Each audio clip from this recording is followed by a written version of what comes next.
Uber reporting its third quarter results at the top of this hour. It missed top and bottom line estimates, at least on the headline number, but did see growth in rides, gross bookings, and gave an upbeat current quarter forecast for some of its key metrics.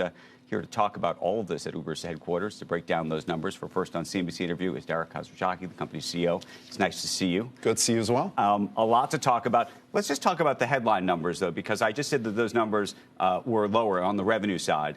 But when you start to look through the way the business model is shifting, there's a little bit of an accounting issue that I think is worth explaining to the public. Definitely. So our revenue on an as-reported basis was up 10% year on year. But we reclassified certain incentive spends for Uber Eats. These are promotions and price cuts that used to be classified as marketing expenses. We reclassified those as contra revenue. So that's effectively then lowering the total revenue number. Yes, yes. So without that change, revenue growth would be 8% higher, which would have met or exceeded the street, et cetera. If you look at the business itself and the trend of the business, trip growth, we did 2.4 billion trips this quarter, up 25% on a year-on-year basis, actually accelerated from the last quarter. Same thing in terms of gross bookings growth and profitability. So the business is in great shape. Are we at a point where we can look at Uber as a barometer of the larger economy? I think do you think that this is now one of those companies where you can say how they're doing is how everybody's doing? I think Uber at this point is growing faster than larger economy. So there's signal that we get from the larger economy, but the fact is we're gaining category position within our category. We're growing faster than our category. Because we have the platform of both rides and eats, generally we're doing better than the rest of the competitors in the space. So I think it's a barometer of the economy plus, call it that. Explain this piece of it, though. So mobility is continuing to be a very big bright spot. Having said that, you keep hearing about Americans all over the country who effectively say that inflation is killing them, things are too expensive. By the way, the prices of an Uber feel like they're very high for those of us who use them a lot. And yet people are still using it. So what is happening here?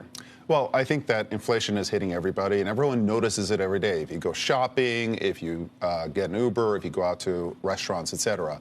But the fact is, as it relates to Uber and our rides business, gross bookings grew 30% on a year-on-year basis, accelerated versus the last quarter. But trip volume grew 29%. So actually, prices on Uber on a global basis are almost flat to up very, very slightly. So why does it feel like, for those of us in New York, for example, or if you're out in L.A. or San Francisco, it is a higher number? It's a higher number. Part of that's a regulated number, too, because some of these cars, just to get into, if you're in New York, for example, just by default, the taxi commission is charging you a sort of a flat fee just to get in the car. Yeah, in New York, for example, about 20% of your fare is taxes and fees, which is probably the highest in the country. So all of these taxes and fees add up. For us, insurance is another big cost item as well. If you look at the CPI print of insurance, car insurance, it was up almost 19% on a year-on-year basis. So it's harder and harder for businesses to do business profitably. And these are definitely issues that we've got to take care of. In those regions, like in New York, where you're seeing 20% of it in taxes and other fees, is it changing the dynamic with which, I mean, there was a period of time where people were using Ubers out in the outer boroughs just to get to work every day. Is that still happening? It's still happening. So Uber in general is growing much faster than alternatives, whether that's taxi or mass transit, et cetera.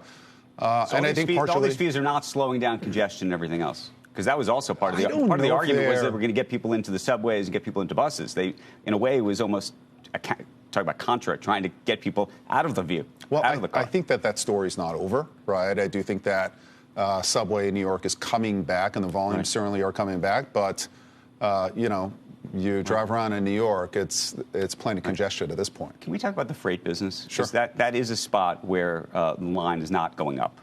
What's happening there? We also saw what happened at Convoy, which was probably one of your biggest competitors. Yeah. So what's happening with freight is, during the pandemic, you had record shipping volumes and freight rates up at incredible amounts. And you had a ton of supply coming into the market, more truckers, et cetera, coming into the market. Post-pandemic, whereas the Uber business, a services business, our Uber Eats, mobility is growing very quickly, spend on goods has flattened out or come down.